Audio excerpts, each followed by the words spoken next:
Patrick mentioned it in the interview there, actually, the fact that the wingers, with Martinelli on the right-hand side, are going wide. They're not cutting back inside. They're getting the ball into the box. Yeah, I do. I feel that way. But you need someone in areas that are going to go and exploit that space, go into that space where they're going to have chances. We've just seen that one way.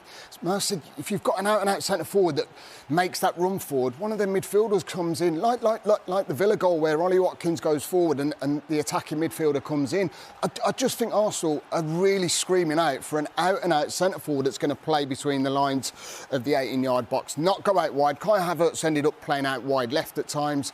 You want someone that's just going to play between the goals, because I feel with what they've got wide players, they'll score goals. Well, whether it's a striker or something else, maybe multiple other players, are we just seeing that Arsenal's squad isn't equipped to stand the rigours of multiple challenges this season? No, I don't agree with that, if I'm being honest, because they're schoolboy errors. They're schoolboy errors. You know, it's not like teams are opening them up and you're going, oh, my God.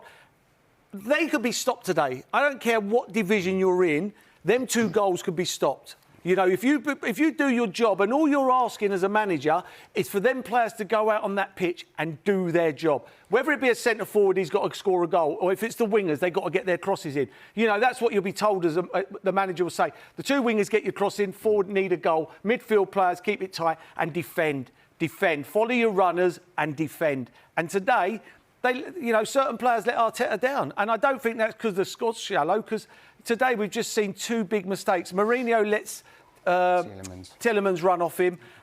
And honestly, I cannot believe what I've just watched with Partey. I can't believe it. Let's show you another graphic which gives us maybe an indicator of where this is going wrong for Arsenal this season. Record against top and bottom half teams. Let me just show you the right-hand column first of all. 10 wins out of 11 against the bottom half.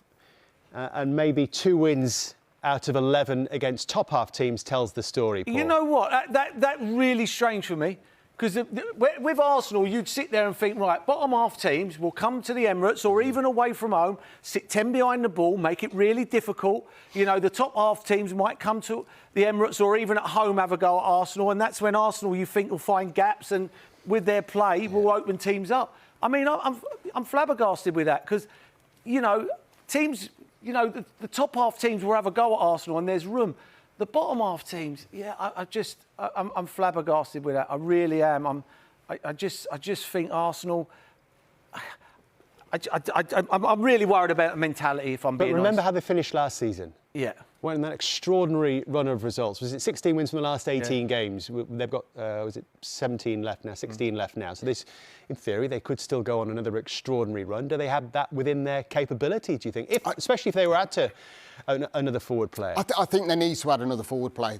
I think that's key for me with Arsenal. I really do. Not having Saka is a massive blow. I know that he'll come back at March sort of time. He might be back available, but losing him, for me, is such a key player to lose. You're not getting the best out of Odegaard because they're on the same wavelength. You need someone who's going to be sticking the ball. They are creating chances, that's the thing. It's not like they're not creating chances, but, you know, today, if they go and get that 3rd goal and maybe a 4th goal, which we've seen Arsenal do time and time again, that's where they blow teams away. They're not blowing teams away and they're conceding poor goals today. But doesn't it also always feel like a crisis when Arsenal drop points?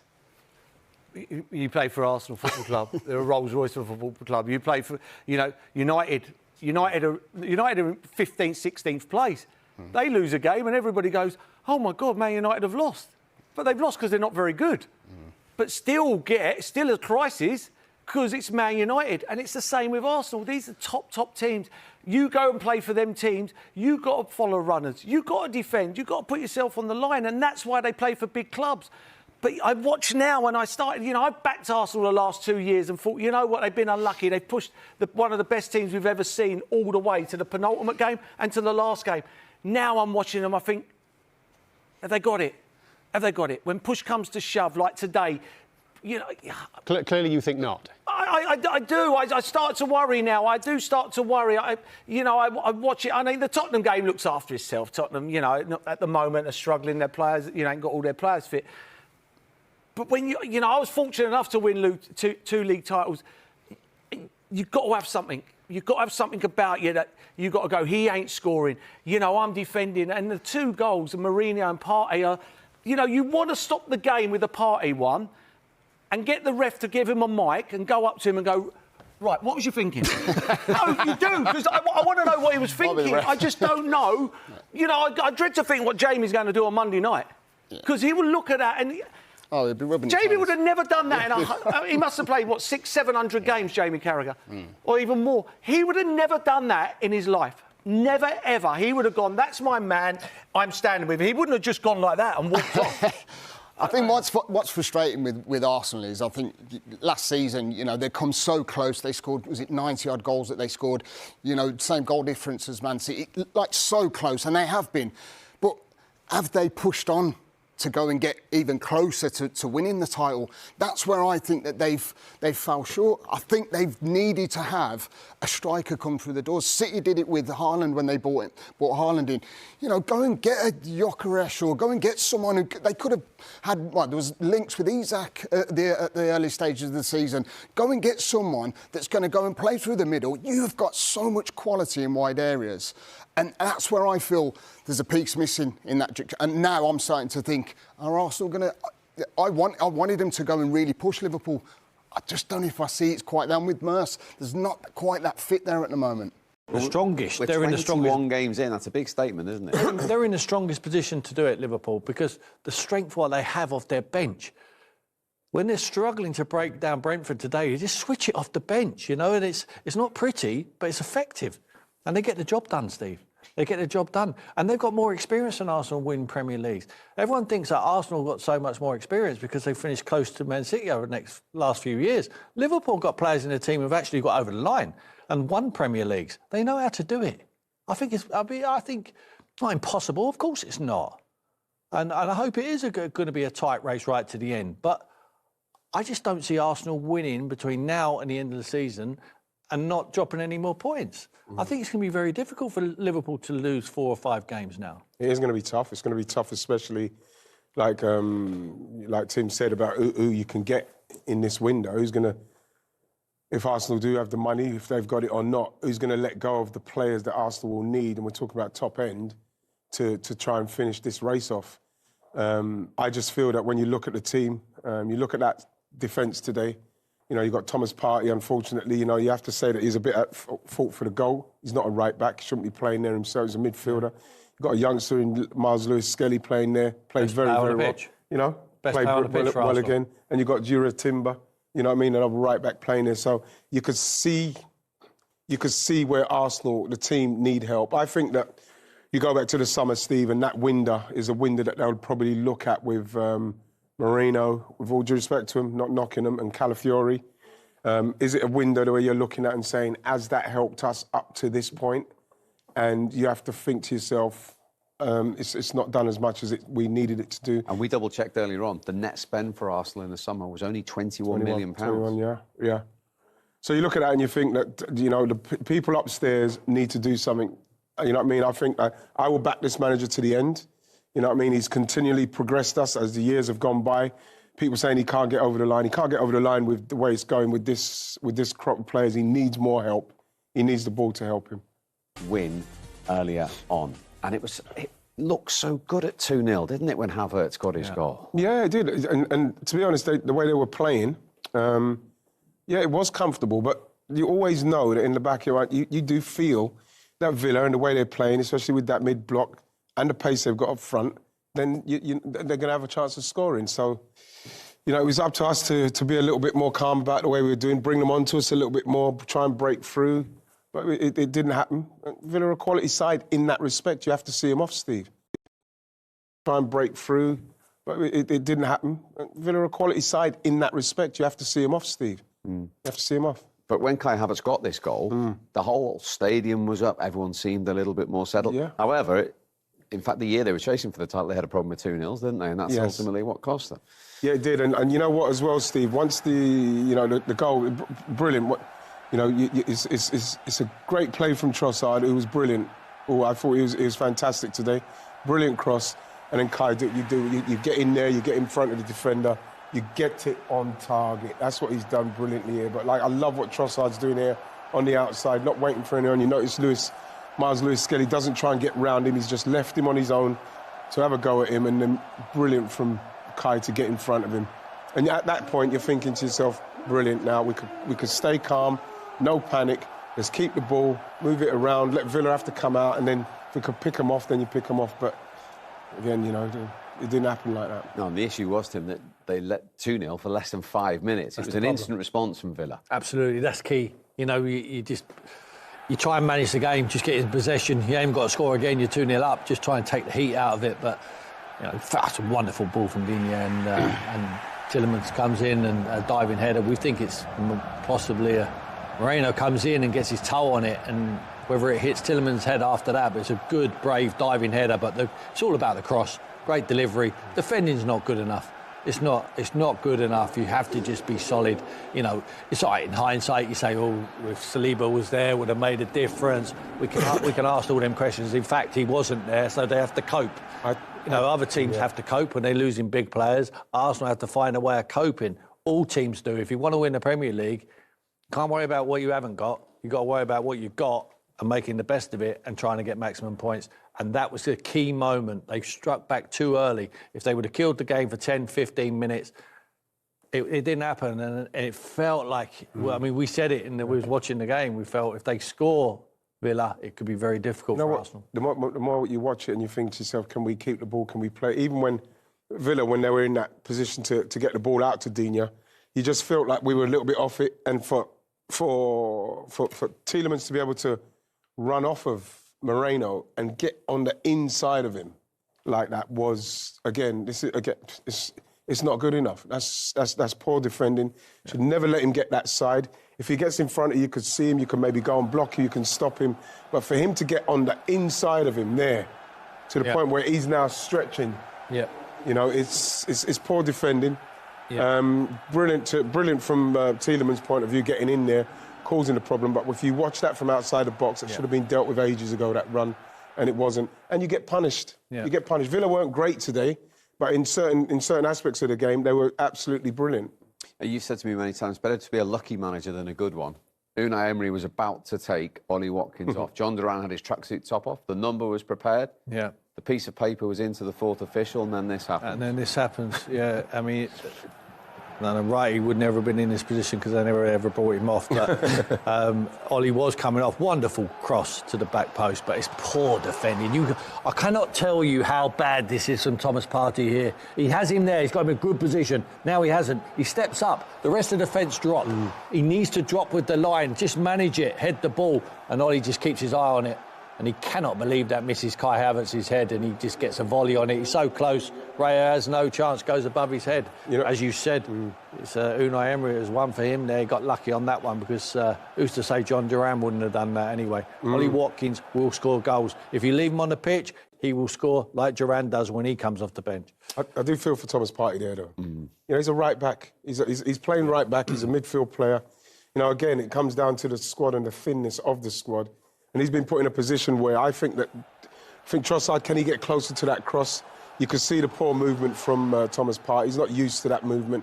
Once he's come back in, there's no way he should be leaving him to go off the back of his shoulder like that. He's got to stay with him. He cannot have that much time and space. And again, I thought that Arsenal were very dominant with the ball and played very well. Villa had their moments. And there are two moments there what cost us, really cost us, because they punished us. They were ruthless with them. They're chasing one team, which is Liverpool. And I put myself, and I look at them two goals there, Marino for the first one, Thomas Partey for the second one, and I look at how Liverpool would have dealt with that. And all I see is Gravenberch. Gravenberch does the ugly side of the game. He's responsible. He sees it. He defends. He helps out his defenders. I think these Arsenal players play for themselves too much to say, well, that's my job, I'm a midfield player. I feel for Thomas because he's not a right back. They're asking him to do a job because it needs must at the moment because of the injury problems they have. But you need to be diligent, you need to do your job, you need to be responsible for your team. Unfortunately, the two central midfield players, one playing right back today in Thomas Partey, have cost them today because they haven't been willing to put their bodies on the line and do their jobs properly. They're just intent of just waiting to get the ball forward and then they want to join in. We can all want to join in and play and go forward and create chances and score goals. Sometimes you have to put tackles in. You have to get your goal side. You have to head the ball out of the box. they're not doing that well enough. Whereas Gravenberch for Liverpool is doing all that and more. OK, let's... Matty Cash could have probably gone and got a little bit tighter, but the ball that comes in, if you can see Havertz is there, 2 defenders got in between. There isn't a lot to really defend. And credit to Havertz, you know, we talked about the confidence. I mean, that was, I think, is a really good finish because he just gets that connection from the pace of the crossing from that wide area with Trossard. I made up a word, by the way. I'm surprised you didn't pick me up on that. It's chronographical, I think. I said. I don't even know what that means. I usually use it. I thought it's somewhere he lived. This is Villa's first goal. Merce was actually touching on this, and I think you could, if you look, and we'll highlight Moreno and Tielemans. As that ball goes out wide, there's only one place that Luca Dean really wants to put that ball, and that is directly in behind. But you touched on it, Merce, didn't you? I mean, he's got to get his body in front. I mean, this wins you league titles. You know, week in, week out, you have to get in front of that forward, that midfield player runner. He can't run off you. You know, he's in front of him there. He's too free. Isn't it? He's got to start on him. He's got a yard too. Again, not awareness. It's lazy. It's lazy football for me. It's like, oh, I'll just get back, and you know, it's really poor. And you've got to do this week in, week out if you want to win league titles. It's not turn up every now and then for like 20. 10 should be doing the going and making that second striker. Ollie Watkins making that run to the near post that creates a space for the attacking midfielders. And we haven't got time to do that because we've done it loads already. So I'm going to take us to You just watched that angle, didn't you? It was on ball, Ollie, trust me. Ollie, congratulations, though. It looked and it felt like it was a long way back for your team at 2-0 down. So what changed for you?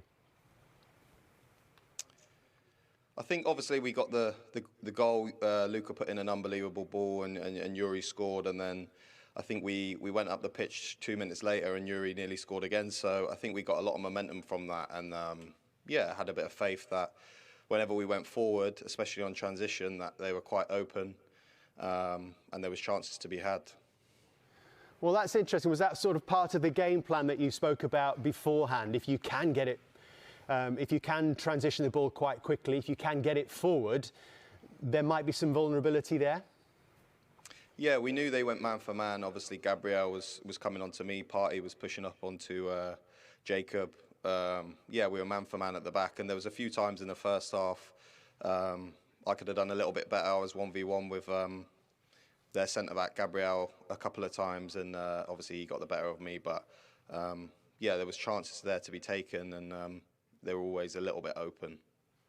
Ollie, Lee, Hendry, good performance, mate, today, and good goal. I know that you love scoring against Arsenal, but we sort of highlighted that in the first half. I mean, I don't think it was predominantly down to you. I think more so that you could have had better balls to run onto that probably would have caused problems for Arsenal because, as you said, it was touch tight. Gabriel was, I thought that was a massive outlet for Villa today. But, I mean, just touching on the performance and the belief and the turnaround, I mean, you go 2-0 down at the Emirates. Was it like that momentum that you felt that was going to come? Did you feel like you could maybe go and win the game in the end?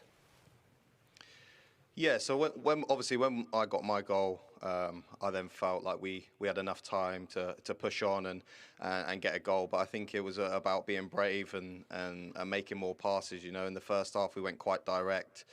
Gabriel's a strong guy, so it's hard to hold the ball up against him. But you know, once we got it down and made a few passes, that's when you can catch them. And that's where I think we got the first goal from. Well, Ollie, have a look at the monitor because we can play your goal. It looked a really high quality finish, but give us your perspective on it. To be fair, I wasn't sure whether to take a touch there, and then I've just made contact. I think maybe I'm probably at my best when I don't have too much time to think.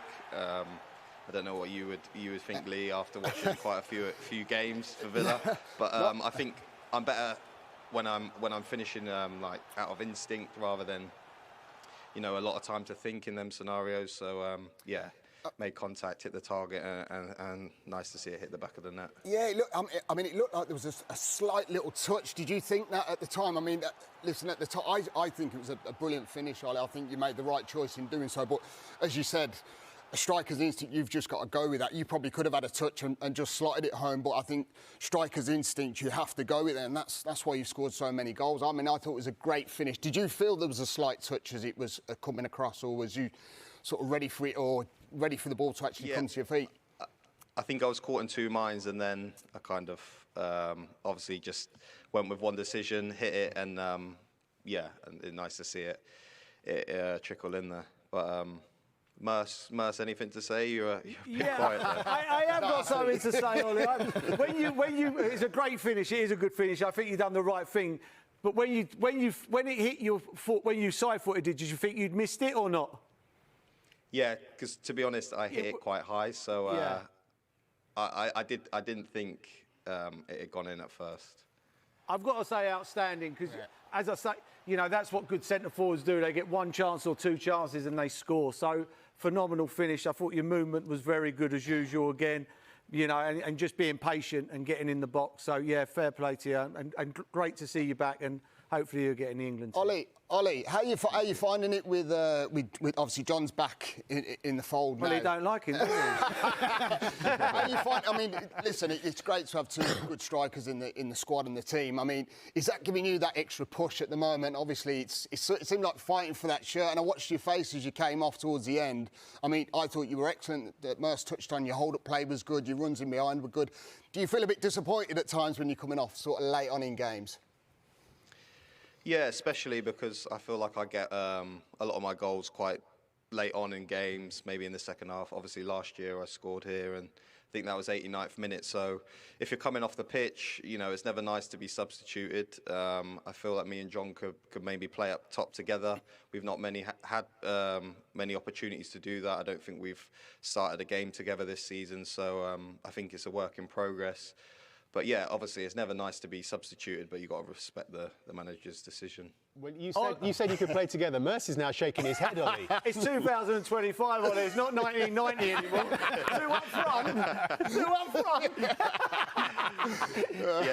Yeah, you got a good point. But I know what you mean, though, because you'll move when you're a centre forward. I played up there many times early in my career. That's when you get your goals. You know that Arsenal got to chase the game. You know there's going to be gaps at the back. You do all the running, you close them down, you tire the defenders. And then John Duran comes on and he's getting a lot of credit for his goals as a substitution. When I look at what you do before he comes on the pitch, do you know what I mean? I think it must be disheartening. But fair play to you. You don't throw your toys out the pram, which is good. No, and look, it is hard to come off the pitch and score at the end of the day. You've got to be in the right place to score and then finish your dinner. But hopefully we can play up front together. Disappointed, flat Arsenal changing room you've just come out of. Give us a flavour as to what's been said. Yeah, I mean it's a disappointing day. Of course, we wanted to win the game. But we have to keep going, keep trying. We trust in ourselves, and we have to keep going and improving. It's a long journey to go, so we have to focus on ourselves. Is it doubly disappointing because it looked like you had the game won, well, at least twice. Once obviously at 2-0 up, and then again when the goal goes in, disallowed by VAR at the end there.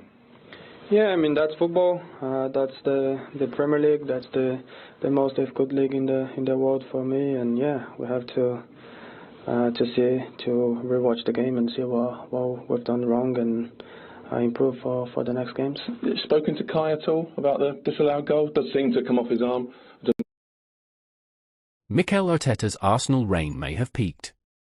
Londoners' season is on a knife edge between potential glory or finger-pointing about how they allowed Liverpool to usurp them. Have we already witnessed the peak years of Mikel Arteta's Arsenal reign? It feels like this Emirates era is heading towards a crossroads, with Arsenal in the middle of a high-stakes game. This will either be one of the greatest seasons in the club's history, ending a 21-year wait for the Premier League title, or a campaign which ends amid a highly charged post-season review into how they squandered their best chance to become champions in 2 decades. For now, Arsenal are just about doing enough to keep the optimists on board the Arteta train. However, emotions are running high. There have been moments this season when Arsenal have been an average performance or a defeat away from the first signs of a derailment. Each time it looks like that cliff edge is coming into view, they have responded, hit the brakes and reversed away most recently with the North London derby win in midweek. Now they need a series of statement performances and victories to convince the world they are title material. With respect, beating a tippy-tappy Tottenham Hotspur team which resembles an academy side is not one of them. Wednesday brought an important victory, but not an especially impressive one. A win over Aston Villa this weekend, by contrast, will be more symbolic and consequential. There are demons to banish against Villa. Unai Emery dented his former club's title hopes last April, the 2-0 victory sucking the belief out of the home fans. Had Arsenal won that day, they would have a 9-point Liverpool lead in December is currently a less intimidating 4 points, albeit with a game in hand, with Arsenal supporters caught between a sense of frustration and enduring belief. That does not disguise the reality that Arsenal are not the same team as the last 2 years.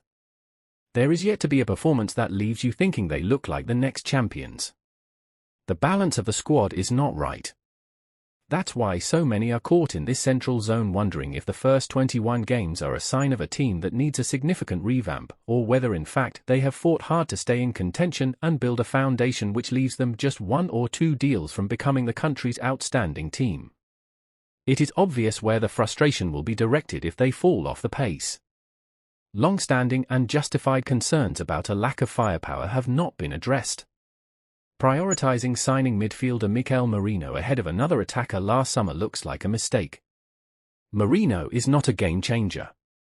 Everything we have seen in the first half of this campaign has reinforced arguments made in pre-season. I wrote a few months ago that Chelsea cannot win the title without signing a goalkeeper and centre-back. Their recent performances have exposed where they are short. Arsenal cannot win the title without another attacker. That was true before Bukayo Saka and Gabriel Jesus injuries. If they do not react before the end of this month, it will be negligent because persisting with a strike force of Kai Havertz, Leandro Trossard and Gabriel Martinelli will not get the job done.